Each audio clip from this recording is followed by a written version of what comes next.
So this quick video today, and it really is a quick one today. I was thinking what's unusual that people do when they're learning to drive, and it kind of crops up on the driving test, and it is hesitation. If you're on you got your test coming up, there's probably times when you lead up to your driving test where you're thinking, right, well, I'm trying to do things as best I can, and you overdo it, you overthink things, so you tend to be overcautious, and you'll be sitting at a junction wanting to emerge out, and your instructor or your family member saying to you, it's clear, you can go.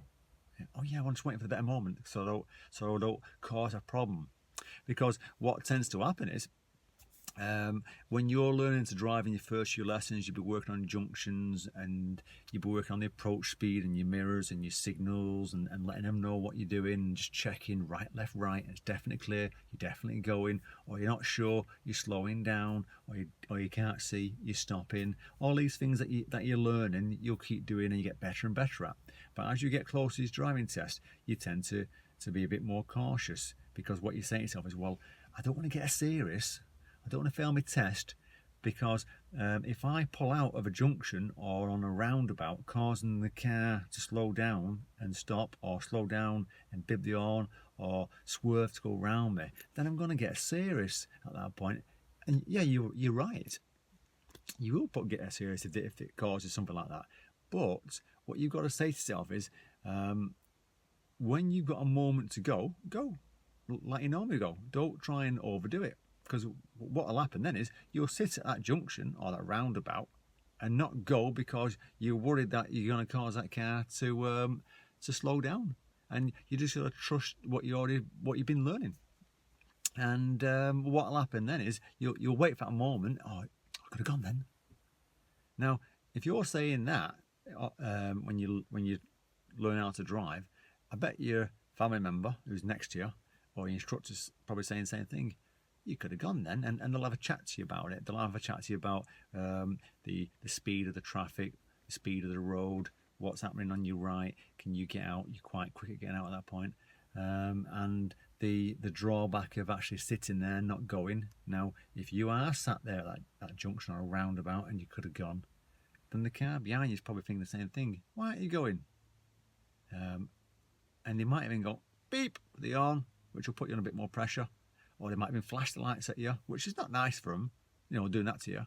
But you've got to remember that if you're sat there on your driving test and you didn't go, then the examiner's not going to say to you, you could have gone then. Or he's just going to sit, or she's going to sit there watching to see if you can go.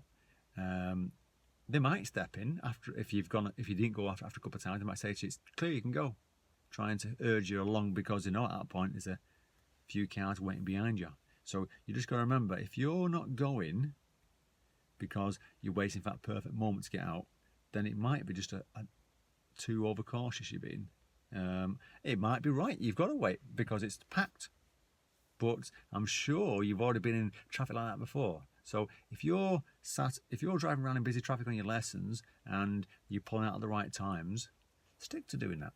Right? Don't overthink it. Don't be overcautious, because otherwise you'll get back to test centre and the examiner's going to say to you, well, it was a good drive apart from that roundabout all the way through your driving test, and it points down to the number 20 undue hesitation on there.